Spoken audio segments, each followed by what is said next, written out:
ఈరోజు కాంగ్రెస్ పార్టీ తరపున మేమందరం గవర్నర్ గారిని కలిసి ఇటీవల బయటపడ్డ అదానీ గ్రీన్ గారి సోలార్ పవర్ డీల్ లో జరిగిన అవినీతి గురించి గవర్నర్ గారికి చెప్పడం జరిగింది.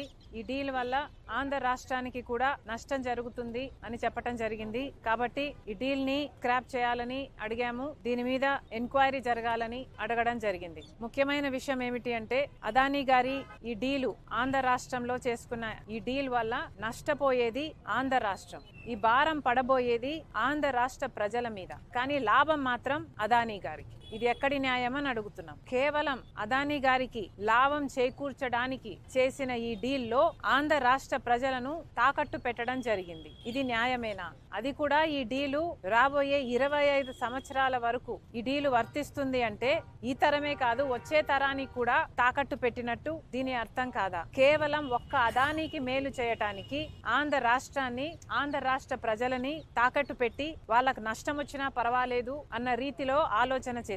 ఇలాంటి డీలే అదానీ గారి కంపెనీ సెకీ ద్వారా గుజరాత్ ప్రభుత్వం ₹99 కుదుర్చుకుంటే అదే ఆంధ్ర రాష్ట్రం ₹2.49 పవర్ సప్లై అగ్రిమెంట్లు చేసుకున్నారు. ఈ తేడా దాదాపు ₹5 వరకు పడుతుందని, హిడెన్ కాస్ట్ అన్ని కలుపుకుంటే ₹2.49 కాదు ₹5 వరకు చేరుతుందని ఒక అంచనా ఉంది. మరి అలాంటప్పుడు ఆంధ్ర రాష్ట్ర ప్రజల మీద పడబోయే ఎలక్ట్రిసిటీ బిల్లు భారం ఎంత?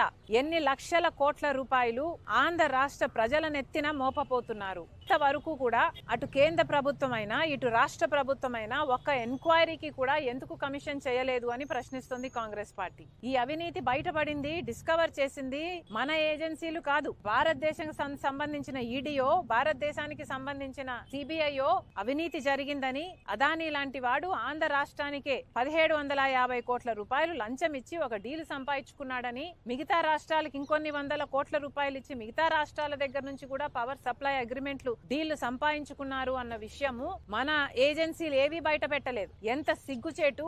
ఇక్కడ మన దేశంలో జరిగిన అవినీతి ఎక్కడో అమెరికాలో బయటపడింది. ఇక్కడ ఎందుకు బయటపడలేదు? ఇక్కడ ఎందుకు డిస్కవర్ చేయలేకపోయారు? ఎందుకంటే ఈడీ అయినా సిబిఐ అయినా ఇన్కమ్ ట్యాక్స్ అయినా అన్ని అదానీ గారి చేతుల్లోనే ఉన్నాయి. ఎలక్షన్ కమిషన్ అయినా ఆఖరికి ఏ ఏజెన్సీ తీసుకున్నా, ఆర్బీఐ అయినా ఏ ఏజెన్సీ తీసుకున్నా ఈరోజు అన్ని మోడీ గారు తన గుప్పెట్లో పెట్టుకుని ఉన్నాడు. ఎంత సిగ్గుచేటు! మన దేశంలో ఈ అవినీతి డిస్కవర్ చేయలేకపోయాం. ఎక్కడో పరాయి దేశంలో అమెరికాలో ఇంత అవినీతి జరిగింది అని ప్రపంచానికి తెలిస్తే ప్రపంచం ఇప్పుడు ఆంధ్ర రాష్ట్రంలో మన భారతదేశంలో జరిగిన అవినీతి గురించి మాట్లాడుకుంటుంది అంటే ఇది సిగ్గుచేటు కాదా? మన దేశం పరువు అదానీ గారు తీస్తే రాష్ట్ర పరువు జగన్మోహన్ రెడ్డి గారు తీశారు. ఈ రోజు అంతర్జాతీయ స్థాయిలో అదానీ అవినీతి గురించి, జగన్మోహన్ రెడ్డి గారి అవినీతి గురించి, మిగతా ముఖ్యమంత్రుల గురించి, ఎవరైతే డబ్బులు తీసుకున్నారో వీళ్ళ అవినీతి గురించి అంతర్జాతీయ స్థాయిలో మాట్లాడుతున్నారు. మరి ముఖ్యంగా అవినీతి 2100 కోట్లు ఇస్తే 86% అంటే 1750 కోట్ల రూపాయలు అప్పుడు ముఖ్యమంత్రి జగన్మోహన్ రెడ్డి గారికే ఇచ్చామని సాక్ష్యాలు, ఆధారాలతో సహా ఈ ఏజెన్సీలన్నీ అక్కడ అన్ని సేకరించిన తర్వాత ఛార్జ్ షీట్ కూడా ఫైల్ చేసి ట్రయల్ కు వాళ్ళు రెడీ అవుతున్నారు. అక్కడేమో ఇంత ఆధారాలు, సాక్ష్యాలు ఉండి వాళ్ళు ట్రయల్ కూడా రెడీ అవుతుంటే ఇక్కడ మనం కనీసం అవినీతి జరిగింది అని మాట్లాడడానికి కూడా కేంద్ర రాష్ట్ర ప్రభుత్వాలు సంకోచిస్తున్నాయంటే ఎందుకు అని అడుగుతున్నాం. ఈ రోజు కేవలం చంద్రబాబు గారు బీజేపీతో కూటమి కట్టారు కాబట్టి, అదానీ బీజేపీ మనిషి కాబట్టి ఈ రోజు మాట్లాడడానికి కూడా భయపడుతున్నారు అంటే ఇక మీరు వీళ్ళ మీద యాక్షన్ తీసుకుంటారు అన్న నమ్మకం మీరు ప్రజలకు ఎలా కలిగిస్తారు? మీ మూడును చూస్తుంటే మీరు కనీసం అదానీ అన్న పేరును కూడా ఉచ్చరించడానికి మీరు భయపడుతున్నారు అంటే ఇక మీరు ఈ అవినీతి మీద ఏ యాక్షన్ తీసుకుంటారు అని ప్రజలకు ఎలా నమ్మకం కలిగిస్తారు? అసలు మీరు యాక్షన్ ఎంక్వైరీ చేయకపోతే, యాక్షనే తీసుకోకపోతే ఇక ఈ డీలు క్యాన్సల్ అవుతుంది అన్న నమ్మకం ప్రజలకు ఎలా కలుగుతుంది? ఈ డీలు క్యాన్సల్ అవ్వకపోతే ఈ డీల్లో నష్టపోయేది ఎవరండి? ప్రజలు కదా. ఈ బిల్లులు కట్టాల్సింది ప్రజలు కదా. ఇంత అత్యధికంగా అధిక రేటుకు కరెంటు కొంటాము అని జగన్మోహన్ రెడ్డి గారి ప్రభుత్వం సంతకాలు పెట్టి అది అదానీ పవర్ దగ్గర నుంచి కొంటే ఈ అధికం మొత్తం చెల్లించాల్సింది ఆంధ్ర రాష్ట్ర ప్రజలు. మరి వాటి గురించి ఏం చేస్తున్నారు? ఎవరు ఆలోచన చేస్తున్నారు? అధికారంలో ఉన్న వాళ్ళు ఎందుకు మాట్లాడటం లేదు? చంద్రబాబు గారి పార్టీయే ఆ రోజుల్లో పయావులు కేశవ్ అనుకుంటా, అప్పుడు ఫైనాన్స్ మినిస్టర్, ఆయన ఆయన గారే ఈ డీల్ జరుగుతున్నప్పుడే అవినీతి జరుగుతుంది అని చెప్పటం జరిగింది. పదే పదే ఎన్ని మీడియా సమావేశాలలో ఎన్నిసార్లు అవినీతి జరుగుతుంది, ₹99 పవర్ కొనొచ్చు, అయినా కూడా పక్క రాష్ట్రంలో ₹99 కొంటుంటే జగన్మోహన్ రెడ్డి గారు మాత్రం ₹2.49 డీల్ కుదుర్చుకున్నారు. ఇది అన్యాయం. ఏ బేసిస్ మీద ఈ డీల్ కుదుర్చుకున్నారు, ఎవరితో సంప్రదింపులు చేశారు, ఏ బేసిస్ మీద ఇది కుదుర్చుకున్నారు అని అంతలా అడిగిన వాళ్ళు ఇప్పుడు ఎందుకు మాట్లాడటం లేదు? ఇప్పుడు చంద్రబాబు గారు ఎందుకు మాట్లాడటం లేదు? ఇప్పుడు కూడా బాలినేని గారు వాళ్ళ కూటమిలోనే ఉన్నారు. ఇప్పుడు కూడా బాలినేని గారు చెప్తూనే ఉన్నారు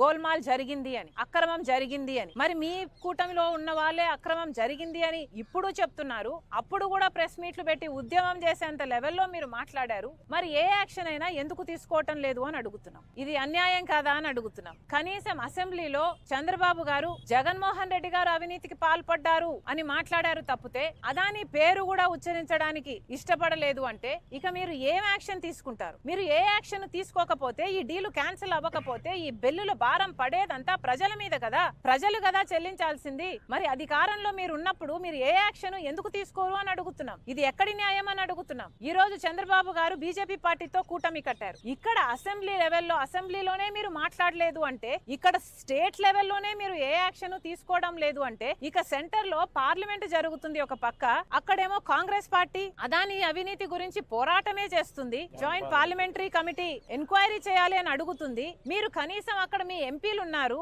మీరు అక్కడ మద్దతు ఇవ్వరు, ఇక్కడ మాట్లాడరు. మరి ఏమిటి మీ వైఖరి అని అడుగుతున్నాం. అదానిని మీరు కూడా నెత్తిన పెట్టుకుంటున్నారనే కదా అర్థము. జగన్మోహన్ రెడ్డి గారు ఆంధ్ర రాష్ట్రాన్ని అదాని రాష్ట్రంగా చేశారు. ఒక బ్లాంక్ చెక్ లాగా అదాని గారికి ఆంధ్ర రాష్ట్రాన్ని ఇచ్చే ప్రయత్నం చేశాడు జగన్మోహన్ రెడ్డి గారు. ఒక సోలార్ పవర్ డీల్ లోనే 1750 కోట్ల రూపాయలు జగన్మోహన్ రెడ్డి గారికి లంచం వచ్చింది అని ఇప్పుడు బయటపడింది. కానీ గంగవరం పోర్టు 10% గవర్నమెంట్ వాటాని జగన్మోహన్ రెడ్డి గారు అప్పనంగా 9,000 కోట్ల రూపాయలు విలువ చేస్తే అదాని గారికి 640 కోట్లకే అమ్మేశారు. ఇది అన్యాయం కాదా? రాజశేఖర్ రెడ్డి గారే 30 ఏళ్లకు ఆ పోర్టు మళ్ళీ ప్రభుత్వం చేతుల్లోకి రావాలి అని అంటే 15 ఏళ్లు గడిచేపోయా. ఇంకో 15 ఏళ్లలో ఆ పోర్టు ప్రభుత్వం చేతుల్లోకి వచ్చేది. ఆ వీలే లేకుండా చేశాడు జగన్మోహన్ రెడ్డి గారు. మరి అలాంటి దాంట్లో ఎంత లంచం వచ్చుండాలి జగన్మోహన్ రెడ్డి గారి? మరి ఇవేవి ఎంక్వైరీ చేయాల్సిన అవసరం లేదా?